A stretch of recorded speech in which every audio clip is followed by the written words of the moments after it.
Nuevamente, la especialista psiquiatra doctora Miriam Rojas Estapé nos arroja luz al apartado que hemos venido conversando sobre los miedos.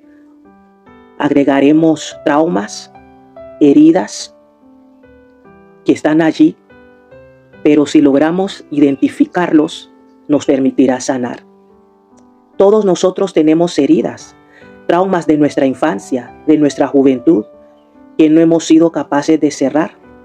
A veces son traumas fuertes, abusos, traiciones, abandonos, y a veces son microtraumas.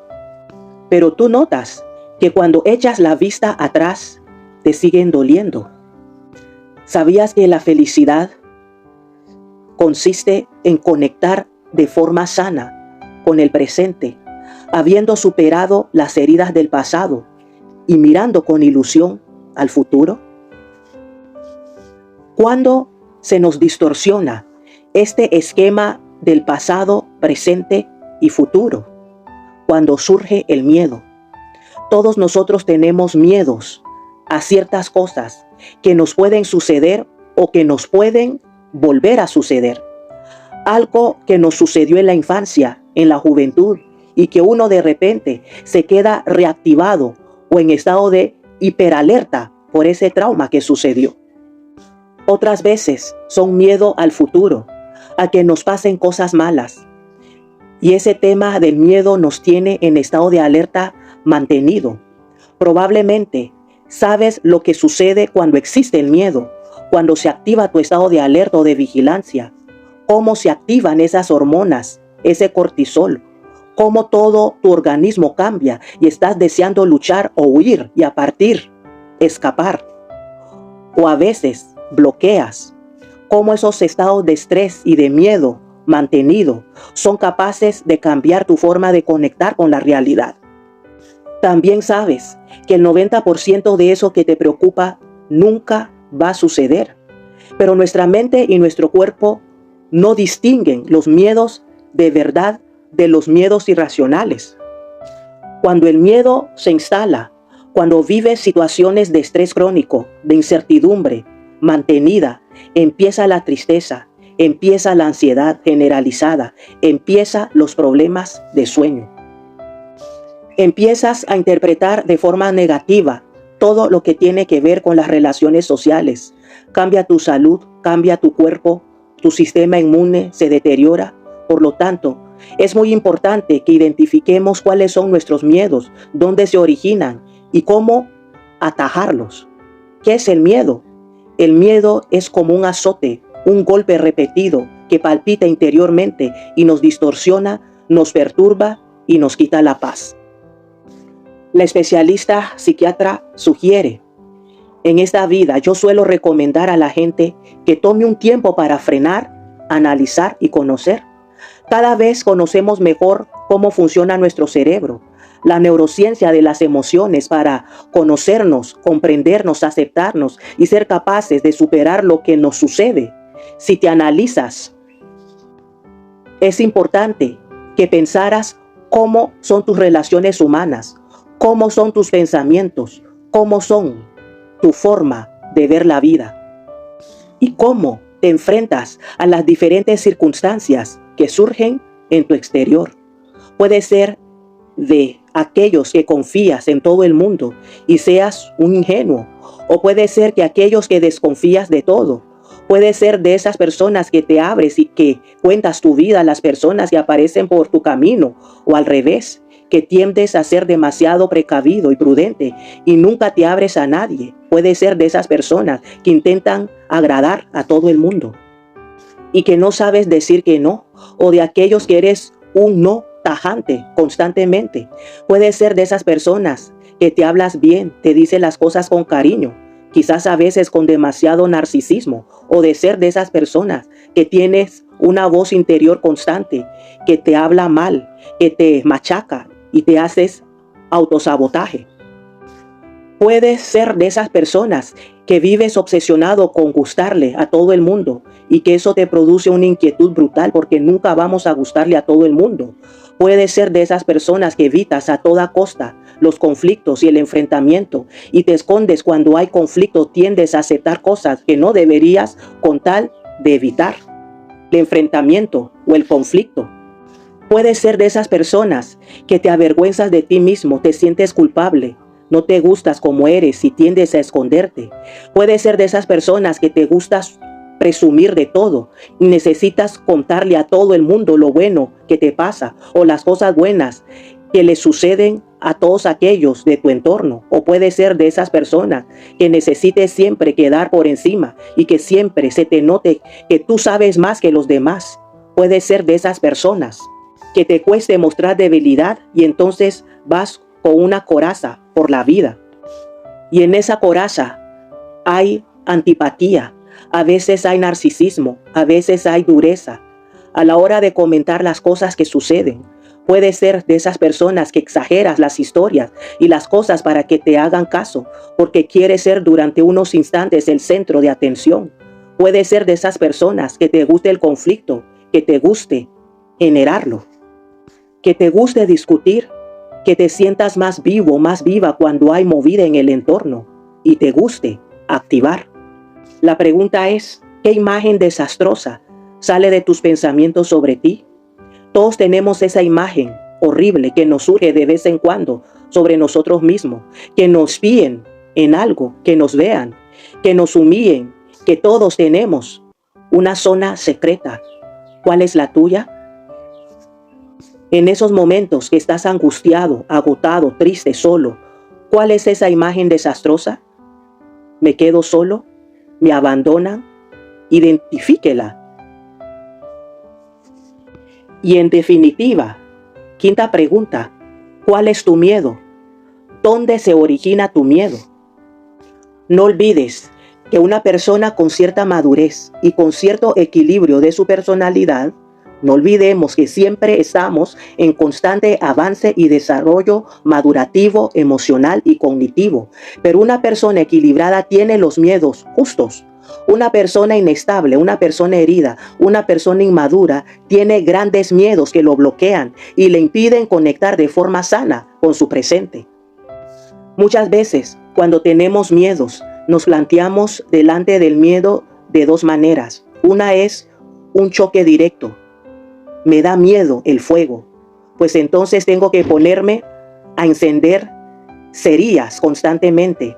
Nos enfrentamos a los miedos de forma tan directa que lo que sufrimos es un mayor bloqueo y nuestros miedos se incrementan. En otros casos, lo que hacemos es evitar a toda costa los miedos. Si me da miedo las agujas, jamás me hago pruebas médicas. Si me da miedo las alturas, no subo jamás en un ascensor o a un edificio alto. Si me da miedo volar, no cojo un avión. Si me da miedo hablar en público, dejo de hablar en público. Cualquier cosa que tenga que ver con ello. Y uno se autodefiende diciendo, si es que a todo el mundo le pasa algún miedo, mucho mejor dejar y evitarlo, a enfrentarme a ello y sufrir más. La clave es identificarlo, intentar entender si hay un origen. Y cuando uno tiene ese origen, intentar sanarlo. A veces hay que hacer una aproximación progresiva. Uno lo puede hacer solo, pero otras veces es necesario un profesional que te ayude a erradicar los miedos. Hay miedos directos que uno sabe ponerle nombre y apellido. Hay miedos difusos donde uno nota que son circunstancias sociales, personales, afectivas, mucho más difíciles de identificar en forma de palabras y de describirlo de forma clara. ¿Cuál es el problema del miedo? El miedo lo que hace es que no interpreta la realidad como es. Esto es clave. La frase angular, la felicidad no es lo que nos pasa, sino cómo interpretamos lo que nos pasa. Efectivamente, esto es así. Si un día llegas enfadado del trabajo porque te han bajado el sueldo y tu hijo encima suspendido, el otro está llorando, tu pareja está enfadado, enfadada también, ese día todo lo interpretas de forma catastrófica. Si un día te llaman y te dicen que las pruebas del médico han salido mal y que te tienen que hacer una prueba más invasiva para ver ese bulto que tienes, de dónde viene. El miedo va a hacer que la vida la interpretes de otra manera. Cuando uno tiene miedo, cuando uno está en modo alerta, en modo supervivencia, en modo incertidumbre, la realidad la interpretas de otra manera. Ves la realidad como algo sin solución. Nadie me entiende. Esto no se va a solucionar nunca. No hay esperanza. Esto es algo muy típico y se ve mucho más en consulta. Uno ve la realidad de forma mucho más radical, polarizada, extremista. Uno está mucho más intenso, dramático. Esto forma parte de vivir con miedo. A uno le cuesta mucho distinguir lo fundamental, lo que puede posponer. Cuando uno tiene miedo, esa famosa corteza prefrontal funciona peor. Cuando uno está en modo supervivencia, la corteza prefrontal, que es la que nos ayuda a pensar, a dilucidar, a posponer la recompensa, esa se bloquea y por lo tanto uno razona peor. Uno no distingue lo fundamental. Uno no sabe dónde encontrar la verdad de las cosas y sufre mucho más porque entra en modo instintivo. Cuando uno vive con miedo, con incertidumbre, los pensamientos negativos, obsesivos, rumiativos, se instalan en nuestra mente y parece que somos incapaces de ilusionarnos, somos incapaces de hablar de cosas que nos alegran la vida. Cuando uno tiene miedo, esa interpretación de las cosas afecta a cómo nos relacionamos con los demás. Porque cuando nosotros nos hablamos desde el miedo y que no nos pase, también puede suceder que en la infancia hayas vivido con muchísima pobreza y precariedad y entonces no quieres volver a una situación así y te vuelves alguien muy controlador para que siempre haya lo que tú necesitas para la supervivencia. El miedo a perder el control es agotador, te pone constantemente en estado de alerta, te impide disfrutar de la vida, te impide disfrutar de las pequeñas alegrías. Nunca nada es suficiente. Y el estado de alerta hace que tu cerebro no sea capaz de captar las pequeñas y grandes alegrías que surgen en el día a día. Comenta la doctora especialista. Otro miedo importante es el miedo a no ser perfecto. Esto me interesa muchísimo porque me impresiona que esto sea así, pues las redes sociales han tenido un enorme impacto. La gente sube fotos perfectas con filtros. Yo lo he contado algunas veces, en algunas ocasiones, pacientes que han acudido a mi consulta, que te cuentan cómo las fotos que suben a sus redes sociales están todas filtradas, manipuladas, para aparentar una perfección que luego no existe. El perfeccionista es el eterno insatisfecho. Nunca nada está a la altura de lo que uno quiere. Una de las cosas que nos perjudica profundamente con el perfeccionismo y con el miedo a ser perfecto es que siempre vamos a fallar, porque no existe nadie perfecto, no existe nada que sea constantemente, crónicamente perfecto y vamos a caer. Y esas caídas duelen muchísimo. Uno de los temas que más nos hacen sufrir con las redes sociales que siempre nos muestran algo a lo que compararnos. Es decir, lo digo con otras palabras, si hay algo que nos hace profundamente infelices en esta vida, es el compararnos constantemente con las personas. Las redes sociales son un espejo comparativo. Gente más guapa, más deportista, que come mejor, que tiene mejor casa, que viaja más que tú. Los hijos son más guapos, más educados.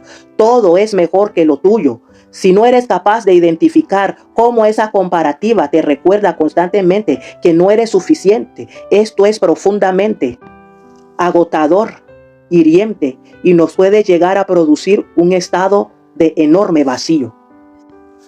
A veces ese miedo a no ser perfecto viene que te han comparado toda tu infancia.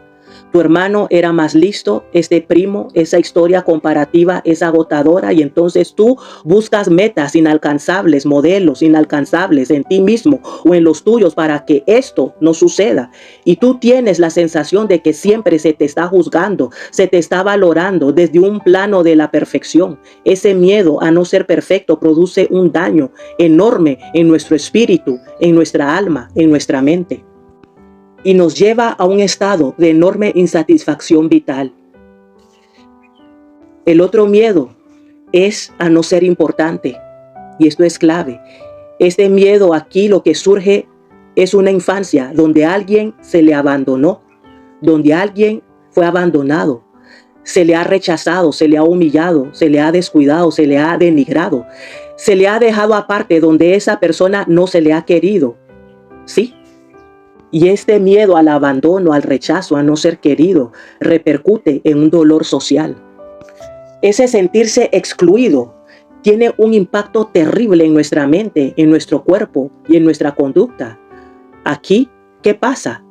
Que tengo que complacer a todos, tengo que gustar, manipular los relatos. Quiero que siempre la gente piense que yo tengo algo interesante que decir, que puedo ser el centro de atención. Yo decido lo que digo, cómo lo digo, para que la gente perciba en mí algo. En el fondo, lo que estoy intentando recibir, migajas de afecto que no dejen de quererme. Esos microabandonos, esos momentos donde no soy importante, donde siento que me dejan, sufro muchísimo. El miedo a no ser importante es una sociedad que muchas veces va a lo suyo, individualista, egoísta, hace mucho daño. Hay gente en consulta con ese miedo que dice: doctora, es que me siento muy sola, muy solo. Nadie me hace caso y hago todo lo posible por caer bien. Esto nos lo comparte la doctora especialista en sus entornos de consulta. Otros participantes comparten porque la gente me perciba, y a veces me invento historias, cuento, narro, relato cosas que ni me han sucedido, pero quiero que la gente me haga caso. Mucho cuidado con este miedo, con este dolor que nos perjudica y nos hunde. Finalmente, la salida para sanar, la salida para tener paz, es identificar, soltar ese pasado, soltar ese discurso que te hace ruido y conectarte con el presente. Visualizar todas las cosas buenas que te han sucedido, atrapar las cosas buenas que estás disfrutando y darte la oportunidad de cortar ese pasado que ya quedó en el pasado. De pronto solo está en tu mente. Identifíquelo, sáquelo, háblelo, convérselo. Y te repites en tu diálogo interno: el pasado ya no me pertenece. El pasado es pasado. Vivo mi presente, lo vivo feliz, lo vivo en sanidad, renovada, renovado. Y con la apertura de tomar de la vida todas las cosas buenas que están destinadas para mí. La medicina espiritual para este momento, muy hermoso, Isaías 41:13. Porque yo, Jehová, soy tu Dios, quien te sostiene de tu mano derecha y te dice: no temas, yo te ayudo. Te mando un abrazo, Dios te bendiga y que la pases bien.